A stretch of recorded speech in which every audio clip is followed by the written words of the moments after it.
Bienvenidas y bienvenidos a esta masterclass llamada Alfabetización Digital en Docentes y Estudiantes. Para iniciar un buen sincronismo es importante la motivación con los estudiantes. Un ejemplo el que ustedes pueden visualizar en la diapositiva, asociada a una escala de café. ¿Cómo estás el día de hoy en relación al café? Pueden realizar esta pregunta para poder trabajar con los estudiantes, conocerles y motivarles. Si ustedes me preguntan a mí cuál es mi nivel de café el día de hoy, podría decir que es el número 4, puesto que me encanta el capuchino vainilla y estoy muy entusiasmado de realizar esta clase el día de hoy. Esto le va a permitir cumplir la premisa que educar a distancia no significa estar distanciados. Posteriormente a esto, es importante poder trabajar sobre la dinámica de participación durante la sesión sincrónica, avisando a los estudiantes que enciendan su cámara y apaguen su micrófono, para así no tener problemas de audio durante la sesión. También que dejen sus consultas a través del chat de la videoconferencia, levantar la mano para realizar consultas y participar dinámicamente de la sesión. Para iniciar, dejo con ustedes una cita de Charles Darwin que quiero compartir, abro comillas. Las especies que perduran no son ni las más fuertes ni las más inteligentes, sino las que pueden adaptarse al cambio. Cierro comillas. Nosotros como docentes, durante todo este proceso, nos hemos ido adaptando en realización de las clases, ¿cierto?, en diferentes modalidades. Un ejemplo, durante la pandemia iniciamos, ¿cierto?, con docencia en línea de emergencia o remota de emergencia, en donde trasladamos nuestra sala, que era 100% presencial, a un entorno virtual, en donde tuvimos que trabajar sincronismo, asincronismo, trabajar en un LMS, subir instrucciones, cargar y recibir trabajo, ¿cierto?, en estas plataformas. Es un desafío que nos tomó muchos aprendizajes, poder formarnos y ver la mejor forma de poder trabajar con nuestros estudiantes. Es por ello que nosotros como docentes nos vamos adaptando a los cambios y a las múltiples modalidades que existen en la docencia. Y el día de hoy profundizamos en la docencia en línea, principalmente en el sincronismo. Para iniciar, dejo con ustedes dos láminas que nos muestran principalmente dos contextos educativos. La primera lámina que ustedes van a poder visualizar es una sala de clases en donde está un profesor en su escritorio y hay un estudiante procesando ciertos libros que van a una máquina que el profesor va colocando. Esta máquina, salen de ella algunos cables que llegan hacia los estudiantes y le llegan a través de audífonos, en donde seguramente transmite la información que está en esta máquina, ¿cierto? Aquí podemos ver los inicios ya del Internet. Esto fue creado en 1900 y si ustedes pueden ver al fondo de estas dos láminas van a encontrar 2000, porque es como se imaginaban el año 2000. En la siguiente lámina van a poder visualizar un técnico manejando una máquina que está asociada a lo más parecido a un proyector, ¿cierto? Una mujer que se está proyectando y que está dialogando con una persona que está presencial y tiene un micrófono en la mano. Podríamos decir que esta es la primera imagen o ilustración de una videoconferencia. ¿Y quién ilustró esto y cuál es el contexto? Lo ilustró en este caso Jean-Marc Coutet, artista francés que imaginó cómo sería el futuro a través de una serie de pinturas que ilustró. En este caso, yo seleccioné para esta clase el día de hoy solamente las asociadas a educación. Le invito a profundizar en ella y poder reflexionar en torno a lo que ustedes pudieron visualizar. ¿Qué tanto de eso tenemos el día de hoy y qué tanto de eso ha cambiado en nuestra práctica docente? Si ustedes se pudieron dar cuenta también en la imagen que ustedes pueden visualizar, ¿cierto? Acá, en el salón de clases solamente hay hombres.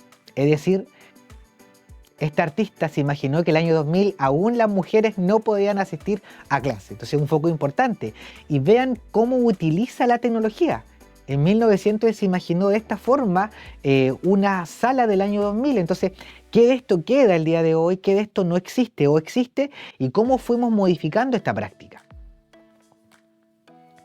Bueno, una pregunta importante que les tengo el día de hoy y que vamos a profundizar es cómo son las personas en el contexto digital. Bien, nosotros vamos a profundizar en hoy diferentes perfiles, ¿cierto?, que están asociadas a las personas en el contexto digital, cómo se relacionan con ella y qué utilizan, ¿cierto?, para poder aprender. Y un foco importante que ustedes identifiquen en cuál de esta generación se encuentran ustedes. Veamos la primera, los analógicos o más conocidos como los baby boomers, ¿cierto? Que son los nacidos entre 1946 y 1964. Son los nacidos tras la Segunda Guerra Mundial y que en la actualidad tienen entre 61 años y 79 años. ¿Qué nos muestra esto? Es una sociedad, ¿cierto?, dinámica, que se fue enfrentada y que vivió ciertos grandes procesos de industria bélica. Y podríamos decir también un foco importante que la industria bélica también es lo que genera tecnología. Y por eso que posteriormente vamos a ver la generación de los inmigrantes digitales, más conocidos como la generación X, que son los nacidos entre 1965 y 1979. Ellos vivieron en los 80 y el día de hoy tienen entre 46 y 60 años.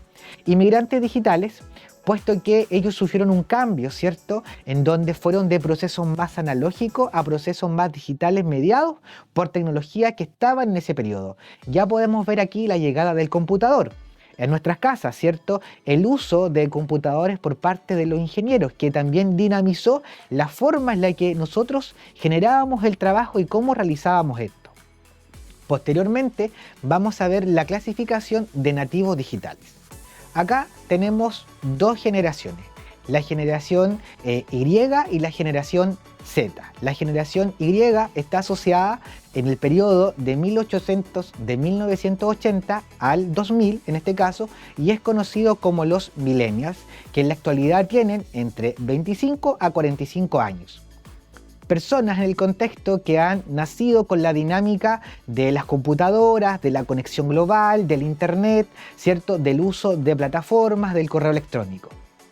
También la generación Z, que va desde el año 2001 al año 2010 y en la actualidad tiene menos de 24 años, que son personas muy conectadas, ¿cierto? Que están conectadas a través de las redes sociales.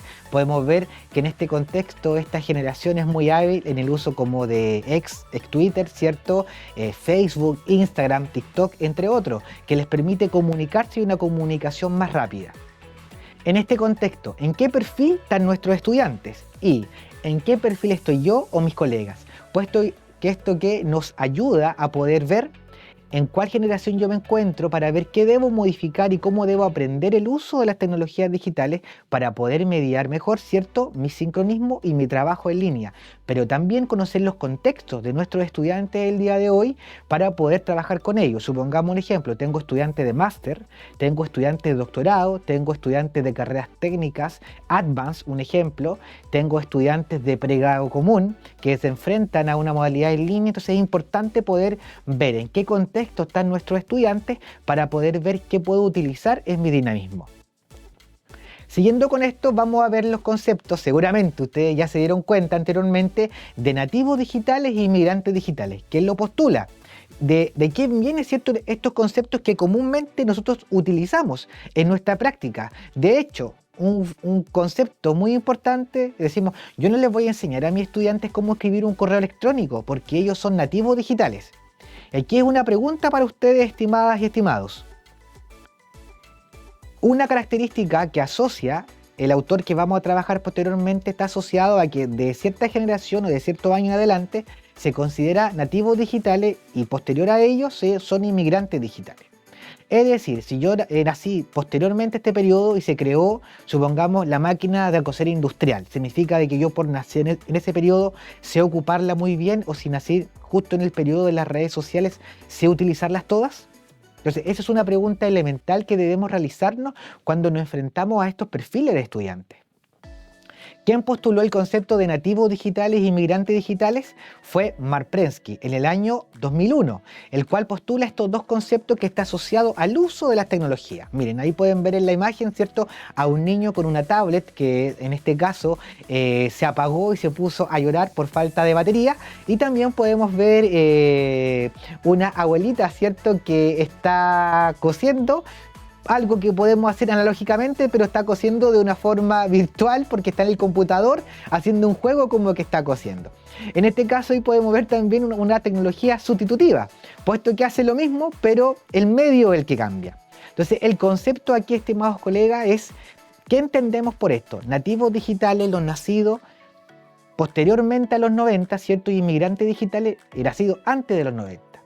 Y un concepto importante, le invito a leer esta lectura que está disponible en la plataforma, comprender el concepto de nativo y inmigrante digital, para poder ser aplicado de una manera efectiva en nuestras clases. También otro tipo de clasificación es la que postula David White, ¿cierto? Y Alison Lecarnu de la Universidad de Oxford. Ellos postulan dos categorías que ya no están asociadas, estimados colegas, a un rango etario o generacional. Más bien ellos hablan, ¿cierto?, de dos conceptos asociados a residentes y visitantes digitales.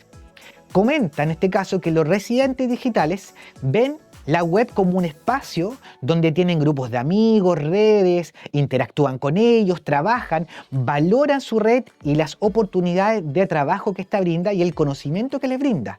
Están constantemente conectados, mientras que los visitantes digitales, ellos van a la red, van a la web a hacer algo específico, enviar un correo, postular un trabajo, pero después ya no la ocupan para mediar su vida. En este sentido, ¿con cuál concepto nos quedamos con clasificación? ¿Con la de Prensky, nativos digitales, inmigrantes digitales? ¿O la que con White y Lecarnu, ¿cierto?, en este caso, que plantea los residentes y los visitantes digitales? Le invito a profundizar en las lecturas que están disponibles en plataforma y ver con cuáles conceptos o clasificación nos quedamos para poder trabajar con nuestros estudiantes.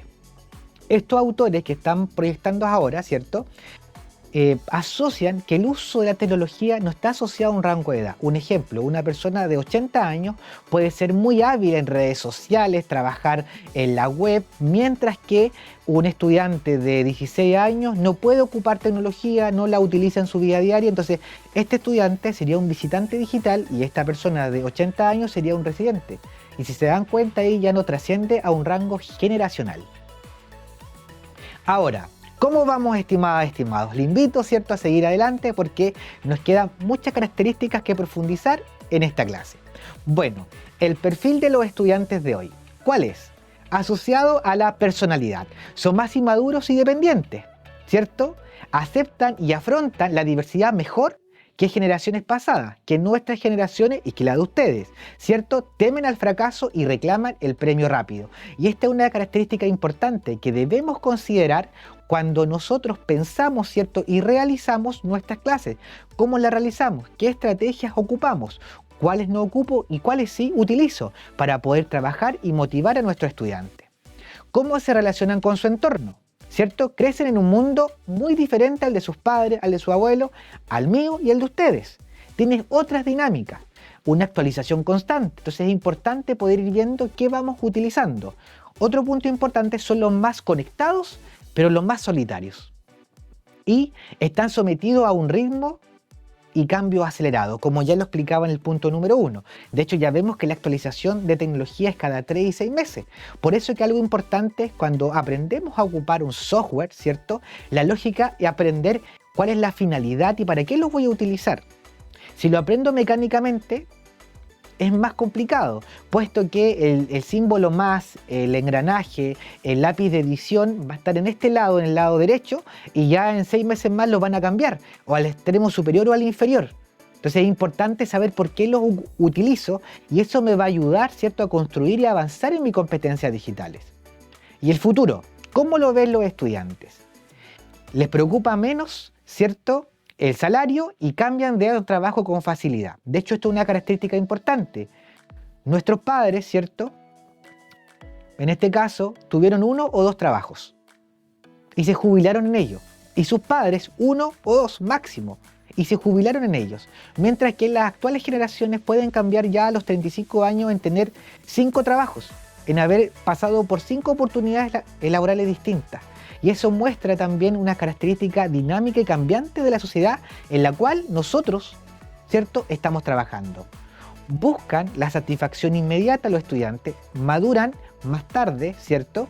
Y son hábiles para encontrar información, son multitareas. Y este es un punto importante, saben buscar información, pero nosotros como docentes les enseñamos a curar el contenido, a buscar información, a saber qué información seleccionar y cuál no. Bueno, aquí dejo con ustedes una caricatura que está asociada, ¿cierto?, a cómo comprendemos los conceptos cuando utilizamos tecnología. Aquí yo ya me fui para donde nuestro hermano argentino.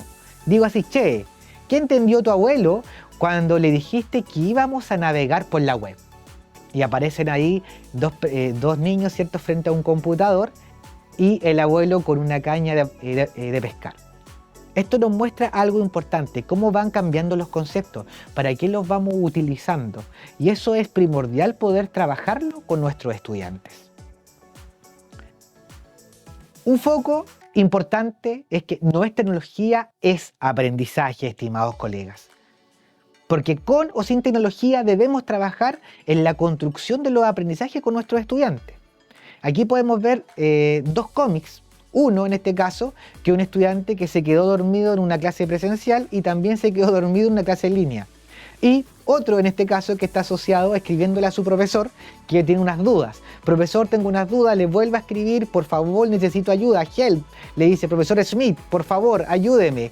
Y posteriormente, cuando el profesor responde, él dice, ya no necesito la ayuda, lo resolví. Entonces, un punto importante, no es la tecnología, es el aprendizaje, es cómo pensamos nuestra clase, ¿cierto? Cómo la vemos y cómo la vamos ejecutando. Ahora veamos generaciones de la educación a distancia. Ya la educación a distancia viene desde 1800, la educación por correspondencia, esta educación que se enviaban facsímiles a la casa, ¿cierto? Guías de trabajo en donde ustedes, ¿cierto?, estas personas las completaban, la enviaban a la universidad revisaba y posteriormente le enviaba su calificación. Y así podían aprobar algunos programas. También en la segunda generación podemos ver la generación de universidades abiertas, ya desde 1900 en adelante. Aquí podemos ver el surgimiento de universidades como Open University en el Reino Unido y otras más. En la tercera generación vemos el uso de la TV para la educación a distancia, como en 1980. Y aquí algunos seguramente se recordará de Teleduc, ¿cierto?, de algunos programas en línea para aprender y que seguramente tomó alguno y se validó en algunas competencias aquello. Aquí ya vemos el computador, el abuelo de nuestros computadores el día de hoy, este computador con torre, que es más pequeño, ¿cierto?, del que estaba anteriormente entre los 70 y los 80, ¿cierto?, en donde podemos ver el disquete, un CD. Este es un foco importante para el uso de la tecnología. De hecho, si ustedes le dicen a los estudiantes, debe guardar la información del Word en el icono del disquete. Su estudiante le va a decir, profesor, ¿a qué se refiere con uso del disquete? Y uno va a decir, claro, porque nuestros estudiantes, sus estudiantes, no han utilizado un disquete para guardar información. No han tenido esto que dividir un contenido para que pueda estar en múltiples dispositivos disquete, ¿cierto? Ellos más bien el día de hoy trabajan con la nube, ¿cierto? Incluso ya no con pendrive, todo lo guardan en sus nubes, en su Drive, ¿cierto?, Dropbox, entre otros. ¿Ya? Y la cuarta generación, podemos ver la enseñanza y learning desde 1900 en adelante. Aquí ya podemos ver el surgimiento de plataformas, podemos ver la interconexión de la aparición del Wi-Fi, entre otros, y las redes sociales, que han mediado, ¿cierto?, las generaciones actuales. Y la quinta generación, que se conoce como la educación a distancia, del año 2000 al año 2023 y la actualidad, ¿cierto?, en donde podemos iniciar, ¿cierto?, con formación por TV, escaso uso de la tecnología e internet incipiente ya en algunos establecimientos. Del año 2000 al 2005, incorporación de formación en línea, competencias transversales, cultura organizacional, entre otros. Entre el año 2005 y 2010 vemos que fue un proceso más acelerado de la incorporación de la tecnología en la práctica educativa. Vemos en este caso nacer el surgimiento de plataformas para la administración de la docencia como los LMS. Ya en el año 2010 al año 2015 vemos en este caso cursos ciertos abiertos, lo que conocemos también como ecologías de aprendizaje, estos cursos que nosotros podemos tomar y nos certifican, ¿cierto?, para poder aprender el aprendizaje móvil, que ya estábamos hablando en este periodo y el día de hoy ya es ley, ¿cierto?, el aprendizaje móvil, el mobile learning. Ya nuestros estudiantes aprenden a través de un smartphone y todo el contenido está disponible desde ahí. Y desde el año 2015 hasta la actualidad vemos un mayor uso de videos.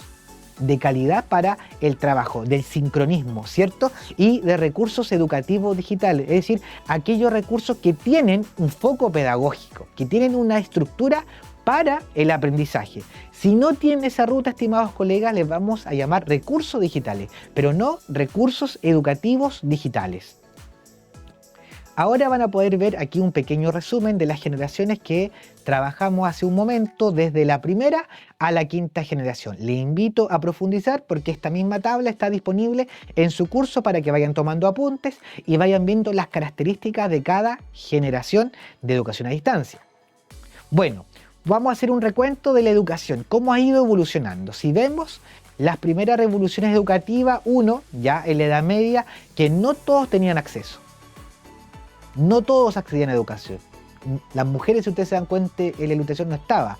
Y existía, ¿cierto?, una transmisión oral que daba alta importancia a la memoria.